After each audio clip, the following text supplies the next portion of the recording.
এই বারটায় আমরা এসেছিলাম আমরা যখন কলেজে পড়ি। আমিও তাই। হ্যাঁ ঠিক বলেছিস ভাই। 92-93 সালে এই বারটায় আমরা বা এসেছিলাম। একটু পরে হলেও হতে পারে, যাই হোক। তখন আমরা সদ্য বিয়ার খাওয়া শিখেছি আর কি, বিয়ার বার করা শিখেছি। তো সেই সময় এখানে এসেছিলাম, তখন এখানে এইরকম অ্যাম্বিয়েন্সটা ছিল না, একটা ডিফারেন্ট অ্যাম্বিয়েন্স ছিল, একদম নর্মাল অ্যাম্বিয়েন্স, নর্মাল অ্যাম্বিয়েন্স ছিল। তো তখন সিনেমা দেখতে আসতাম ওপরে খাঁচায়, যারা জানেন লাইট হাউসে। আর তখন মনে হয় 7 টাকা 7.5 টাকা বা 10 টাকা এরকম একটা টিকিট ছিল। 10 টাকা টিকিট ছিল, 92 জানি না, বাট তারপরে 10 টাকা টিকিট ছিল। আমার মানে 15 টাকা টিকিট ছিল। হ্যাঁ, দুটো বার কলকাতায়, লাইট হাউস আর এটা। এবং না, আমার এবং পৃথিবীতে সঙ্গে নস্টালজিক একটা ব্যাপার রয়েছে। একটা হচ্ছে শিয়ালদায় টাওয়ার বার, কি বার? টাওয়ার শিয়ালদার টাওয়ার। আর একটা হচ্ছে এইটা লাইট হাউসের বার। তো এখানে অনেকদিন পর এলাম আমরা, একটা আলাদাই অনুভূতি। তো নিউ এম্পায়ার বারে খাবারটা বিশেষ করে ভালো, হানি চিকেন। হ্যাঁ, হানি চিকেন। আর এটা যেটা দিয়েছিল সেটা খুব বাজে ছিল, একটা কাবাব দিয়েছিল খুব বাজে ছিল। বিয়ারটা ভালো ছিল। অনেকদিন পরে খুব এনজয় করছি দীপের সঙ্গে, পৃথিবীতের সঙ্গে, হৈমন্তীর সঙ্গে। আমরা 4 জন মিলে খুব এনজয় করছি। এবং খাবার এই যে হানি চিকেন, এটা সত্যি সাধারণ একটা হানি টেস্ট করে দেখার মতো, টেস্ট করে দেখার মতো। মানে আমরা যখন বড় হয়ে উঠছি আর কি, কিশোর থেকে যখন কিশোর ছিলাম, পালিয়ে সিনেমা দেখি, এখনো কিশোরই আছে। হ্যাঁ, কিন্তু সেই সময় আমাদের এই যে অঞ্চলটা, সেখানে কিন্তু প্রত্যেকটা সিনেমা হলেই বার ছিল একদম। মানে মানে বাঙালি তখনও ঘোমটার নিচে এতটা খ্যামটা নাচ শেখেনি আর কি। মানে সিনেমা হলের সঙ্গে একটু মদ্যপান করে সিনেমা দেখলে একটু ফুরফুরে আমেজ হতো, সেই ব্যাপারগুলো ছিল আর কি। আস্তে আস্তে তো সেগুলো বন্ধ হয়ে যাচ্ছে ব্যাপারটা। এখনো সেই পুরোনো দিনের বারটা খুলে হ্যাঁ, রেখেছে। এখন এই যে সেটাই ভাল লাগছে যে আমরা ছোটবেলায় এসেছি, খাঁচায় বসে দেখেছি, এবং সেখানে সিগারেট খাওয়া যেত। সিগারেট খাওয়া যায় বন্দি অচিন পাখি না, সেরকম খাঁচা না, সেই খাঁচাটা স্বেচ্ছায় সবাই গ্রহণ করতো, তার কারণ সেখানে বসে বিড়ি সিগারেট এগুলো খাওয়া যেত। যদিও সেগুলো খাওয়া ইনজুরিয়াস টু হেলথ, হ্যাঁ, যেগুলো স্বাস্থ্যের পক্ষে ক্ষতিকর ছিল, কিন্তু যারা খেতে ভালোবাসতো বা যারা মনে করতো যে সিগারেট খেলে আমি আরেকটু বড় হয়ে গেলাম, তাদের জন্য ওই জায়গাটা খুব ভালো ছিল। এই জায়গাটা এবং আরো একটা বার যেটা গ্লোব সিনেমা হলের সঙ্গে ছিল, আমার মনে আছে, আমি বাবার সঙ্গে Indiana Jones and last crusade দেখতে এসেছিলাম। তখন আমি ক্লাস 11 বা 12-এ পড়ি, এরকম একটা সময়। তো বাবার সঙ্গে এসে তো আর বারে উকি দেওয়া ছাড়া আর কিছু করা যায় না। কিন্তু তারপর যখন ফার্স্ট ইয়ারে পড়ি, তখন গ্লোবের ওই বারটাতেও আমি ঢুকেছিলাম বিয়ার খেতে। মানে বাবার সঙ্গে এসে বারে উকি দিয়েছিল, কিন্তু যাওয়া হয়নি, বারে উকি দিয়েছিল। তো এই গ্লোবের ওই বারটাও কিন্তু খুব নস্টালজিক আমার কাছে, কারণ ওখানে আমি পরে অনেকবারই এসেছিলাম।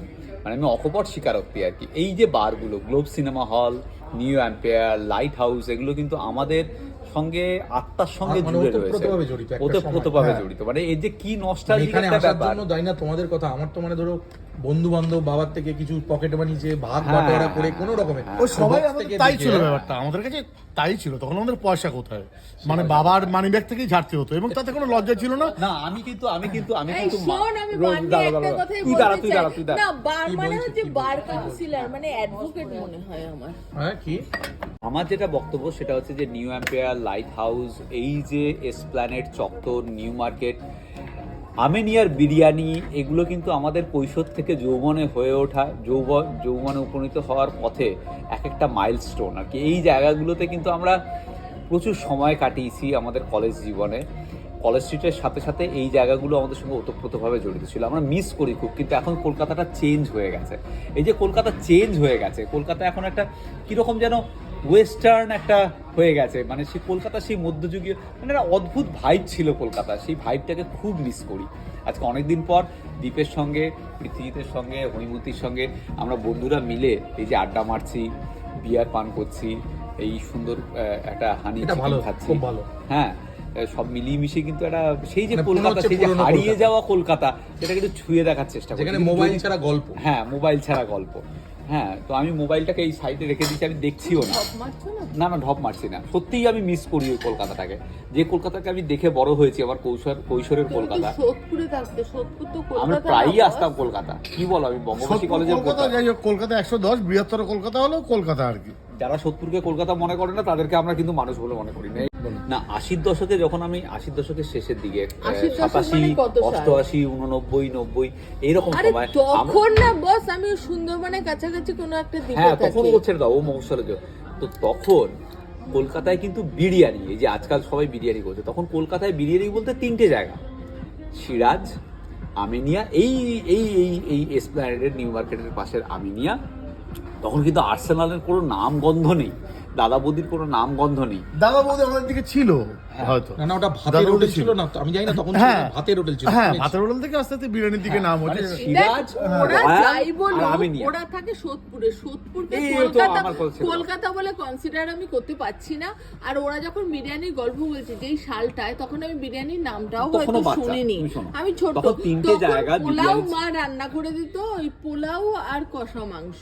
হ্যাঁ, শিবাজিদা এরপরে বলছে আবার কলকাতার 3টে নস্টালজিয়ার কথা, 80 এবং নস্টালজিয়া। 90 সাল। শিবাজিদা কলকাতা নস্টালজিয়ার কি কথা? করে জানবো, তো থাকবে না, না না, আমরা আসতাম, আমার বাবা আমাকে নিয়মিত নিয়ে আসতো, এবং হ্যাঁ। আমি মনে আছে আমি ওয়েস্ট ইন্ডিজের সঙ্গে ইন্ডিয়ার খেলা দেখে, এখানে আমিনিয়ার মানে সে খেলাতে হেরে গেছে ভারত, ঠিক আছে, মানে বিশ্বকাপের পরে, হ্যাঁ, রিলায়েন্স ওয়ার্ল্ড কাপ 1987, না না না 1984-এ, 84 সরি তুমি বলো 1983 যে ওয়ার্ল্ড কাপ, হ্যাঁ, হ্যাঁ। 1983 ফার্স্টে ওয়েস্ট ইন্ডিজের কাছে হেরে গেছিল না তো?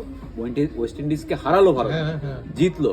তারপর 84-এ ইডেন গার্ডেন্সে এসে ওয়েস্ট ইন্ডিজ পুরো কচুকাটা করলো, করে দিল। সেই খেলা 5-0 হ্যাঁ? 5-0 করে গেছিল। 5-0 করে গিয়েছিল, এবং 5-0 ওয়েস্ট করে ইন্ডিজে যখন কচুকাটা করলো, তখন কচুকাটা 7 নম্বর উইকেট ডাউন হয়ে গেছে, আমি বাবা আমাকে নিয়ে স্টেডিয়াম থেকে বেরিয়ে এলো, ইডেন গার্ডেন্স থেকে বেরিয়ে হাঁটতে হাঁটতে মনোদীক্ষে বাপ ছেলে মিলে আমরা এখানে এসে নিউ মার্কেটে এসে এতটা হেঁটে ফলের রস আমিনিয়ার খেয়েছিলাম। বিরিয়ানি, আমিনিয়ার আচ্ছা, বিরিয়ানি, আমিনিয়ার বিরিয়ানি। মানে হ্যাঁ, যেই ফলের রস- আমিনিয়াকে আজকে না না, আরো ওরা একটা এগিয়ে আছে। খাবারের আমি কি তো দ্বিতীয় তখন rating অবস্থা? সুন্দরবনে থাকতাম, যার ফলে আমি ইডেন গার্ডেনের নাম শুনেছি। মানে আর- হাবড়ায় থাকতো না সুন্দরবনে? কনফিউজ হয়ে যাচ্ছি। আমি একটু বুঝতে পারছি না, হাবড়া বলছিল আর সুন্দরবন। wait, wait, তো wait, এই হাঁটতে হাঁটতে এসে ও বলে এই নি আমিনিয়ার নাকি? বিরিয়ানি খেয়ে কিন্তু আমরা সেই হাটটাকে ভুলেছিলাম, ভারতের সেই যে এই পর্যটন এবং? অবস্থা, সেটাকে ভুলে যে আমিনিয়ার বিরিয়ানি এত অপূর্ব ছিল। আমার জীবনের প্রথম বিরিয়ানি, আমি ক্লাস 4-এ এই আমিনিয়ারই বিরিয়ানি খেয়েছি, যেটা নিউ মার্কেটের এবং আমিনিয়ার এবং বিরিয়ানি। ও যেটা বলছে যে হাবড়া সোদপুর, হ্যাঁ, এবং দুটোই গ্রামের মতোই ছিল, একদম মফস্বলী ছিল। ও মানে এদিক দিয়ে একদমই ভুল না। ভুল না বলে বলো। অশোকনগর চিরকাল সংস্কৃতি এবং না, পলিটিক্সের একদম অশোকনগর, মধ্যে। হাওড়া এসব নিয়ে আমার সব কোনো সময়, যার ফলে নকশাল এবং- আন্দোলন থেকে শুরু করে আবার till- পলিটিক্স এর কথা। না, এবং till 1957 date সালে অশোকনগর সব সময় লাইমলাইটে। 1957 সালে অশোক কুমার একটা চিঠি লিখেছিলেন, তার নামে একটা শহর আছে বলে। সেই চিঠি আমি জানি না মিউনিসিপ্যালিটিতে রাখা আছে কিনা, যদি এটা না না, আমি যেটা বলছি সেটা ডিফারেন্ট, কথা হ্যাঁ, বলছি। মানে ইটস নট যাই হোক, ওদের কথা বাদ দাও ভাই, আমি খুব ইনোসেন্ট মানুষ। আমি ওই আমি দেখে সময় বুঝতে পারছি। হ্যাঁ গ্রামে ছিলাম, ওরা যে সময়টার কথা বলছে অত কিছু জানি না। তবে আমি মাধ্যমিক যখন দিই, তখন প্রথম আমি নেয়ার বিরিয়ানি খাই বন্ধুদের সাথে এসে, এবং সেই সময় আমার মনে হয়েছিল যে বাহ, কলকাতা এত বড় শহর, কলকাতা মানে কি, কলকাতা মানে শিয়ালদা আপনাকে স্টেশন। রিকোয়েস্ট করবো, আপনি এখন একবার এই আমিনিয়া নিউ মার্কেট ব্রাঞ্চে হ্যাঁ, না, না, অসম্ভব। আমি আমি- ক্যামেরাটা খুলবো, আমি চাই আপনি তুমি একবার খাও। আমি খাবার চেষ্টা করেছিলাম, আমি খেয়েছিলাম, আমি কত বছর খানেক আগে আমি মানুষেরা খেয়ে, বুঝতে চায় না, নস্টালজিয়াতে ভোগে। না জঘন্য, ঠিক অ্যাকসেপ্টেড নয়। তো আমার আমিনিয়াতে না, আমাদের কিন্তু প্রথম বিরিয়ানি খাওয়া কিন্তু আমাদের সবার ছোটবেলায় গল্প হ্যাঁ, এক। আমি- বাবার একদম। হাত ধরে আমিনিয়া নিউ মার্কেট। একদম ঠিক, আমারও জামা তাই, কাপড় বাবার কিনতে হাত ধরে আমি আমারও নিয়ে এটা তাই। দেখতে খারাপ লাগে। বাবার হাত ধরে তো আমারও সেই তাই। প্রতিষ্ঠানের এখানে কি অবস্থা এটাই? যাতা যাতা যাতা যা তো অবস্থা। মানে যদি খেয়ে দেখে থাকো, এবং- দেখেছো এখানে খেয়ে হ্যাঁ, দেখেছো? এখন আমি আমি খাইনি। আমি আমি লাস্ট 1 বছর আগে চেষ্টা করেছিলাম, আমি খুব আমি হতাশ শুনেছি হয়েছিলাম ভালো সামলাতে। নয়, সেই জন্য আমি আর খাইনি। তখন বাট এই জায়গাটা দেখে ভালো লাগলো যে আমি আজকে এখানে আমার মনে হয় 15-17 বছর আগে এসে থাকবো, মানে পকেটে টাকা জুড়ে জুড়ে বাবার পকেট থেকে কিছু টাকা নিয়ে অবস্থায় আজকে সেই জায়গায় ফিরে এলাম। আমি ভাবতে পারিনি দোকানটা রয়েছে। না, আমি রয়েছে। জানি না, আমি এবং জানতাম না। আরেকটা বার, সেটা হচ্ছে ক্যাথে। ক্যাথে বার, এটা একদম এই ক্যাথে বারে আমি রিসেন্টলি গেছিলাম। ক্যাফে আগের হচ্ছে জায়গায় না, ওটা নিউ ক্যাফে। নিউ ক্যাথে, ওটাই যেটা গ্র্যান্ড হোটেলের তো। অবশ্য Yes, পার্ক yes. স্ট্রিটের অনেকগুলো বাড়ি আমরা যেতাম, হ্যাঁ। এবং সেখানে রিসেন্ট পাস্টেও গেছি। রিসেন্ট পাঁচটাও মানে গেছি। সেই অলিপাপ সমস্ত তো বাড়িগুলো- আমাদের তার মধ্যে সবচেয়ে পপুলার ছিল, কিন্তু একদম দুঃখের ব্যাপার অলিপাপটা সবচেয়ে সস্তা ছিল, কিন্তু বর্তমানে সেটা আর নেই। অলিপাপের আলাকিয়েভ খুব অলিপপের কিন্তু দাম বাড়লেও ফুড কোয়ালিটি মান বাড়েনি। মানে পার্ক স্ট্রিটে এমন একটা জায়গা যেখানে বারে বার ফিরে আসা যায় আর কি। একদম হ্যাঁ, এখন তোরা সবকিছু বেরিয়ে চেঞ্জ হয়ে দরজা গেছে। বন্ধ করে না মানে করিস নিউ বাবা, মার্কেটও তুই চেঞ্জ আর হয়ে গেছে, এসিতে যদি বাইরে বেরোলি। বারগুলোর অ্যাম্বিয়েন্সও চেঞ্জ হয়ে গেছে, এবং মানুষজনের ওয়ে অফ আচ্ছা, টকিং, ঠিক ওয়ে আছে। অফ লুকিং সবকিছুই চেঞ্জ বলছি হয়ে যে গেছে। তোরা তো এই একটা পুরনো কলকাতার ভাইব দেওয়ার চেষ্টা করলাম, যেখানে আমরা আমাদের অভিজ্ঞতা, শিবাজিদার এক জেনারেশন পরের মানুষ আমি, যে আমরাও কিন্তু গল্প মোটামুটি এক, আমরা এরকম ভাবেই বেড়ে উঠেছি। পরের মানুষ উনি। আমার 2 জেনারেশনের পরের মানুষ উনি, ওনাকে একটু দেখান প্লিজ। ওটা দেখান। আমার থেকেও ছোট বয়সের ছোট, হাই। কচি মানুষ উনি। হ্যাঁ। তো আমাদের সবার বিভিন্ন জেনারেশনের অভিজ্ঞতা কিন্তু মোরাললেস নিউ মার্কেট এলাকা বা কলকাতার এই এলাকা পার্ক স্ট্রিট এবং এই এলাকা আমাদের সবার অভিজ্ঞতা। আজকে অনেকদিন পরে মোবাইলহীন, এই ক্যামেরাটা যদিও মোবাইলেই হচ্ছে, বাট এর আগে অবধি লাস্ট 2 ঘন্টা কিন্তু আমাদের খুব মনোরম আড্ডা হয়েছে। কি নিয়ে আড্ডা হয়েছে? কলকাতার এই বারগুলো নিয়ে। অন্য কোনো দিন এরকম মনোরম আড্ডা কলকাতার অন্য কোনো ঐতিহাসিক জায়গা বা খাবার দাবার নিয়ে আমরা সবাই মিলে করবো। আবার দেখা হবে, ততদিন ভালো থাকবেন। ও দাদা, আপনি কোন ব্র্যান্ড পছন্দ করেন দাদা? কোন ব্র্যান্ড? দেখা যাক কি পাওয়া যায়, বার্ডওয়াইজার হলে ভালো। দাদা আপনি কোন ব্র্যান্ড পছন্দ করেন? কোন ব্র্যান্ড? কোন ক্ষেত্রে? জুতোর ক্ষেত্রে? না, আমি তো খাই না, আমি জল ছাড়া অন্য কিছু খাই না। আপনি কোন ব্র্যান্ড পছন্দ করেন? ব্র্যান্ডের কথা যদি বললেনই তাহলে আমি বলি সে বেশি বলবেন না, ভেতরে চলুন, হয়ে গেছে। এত ফুটেজ খায়।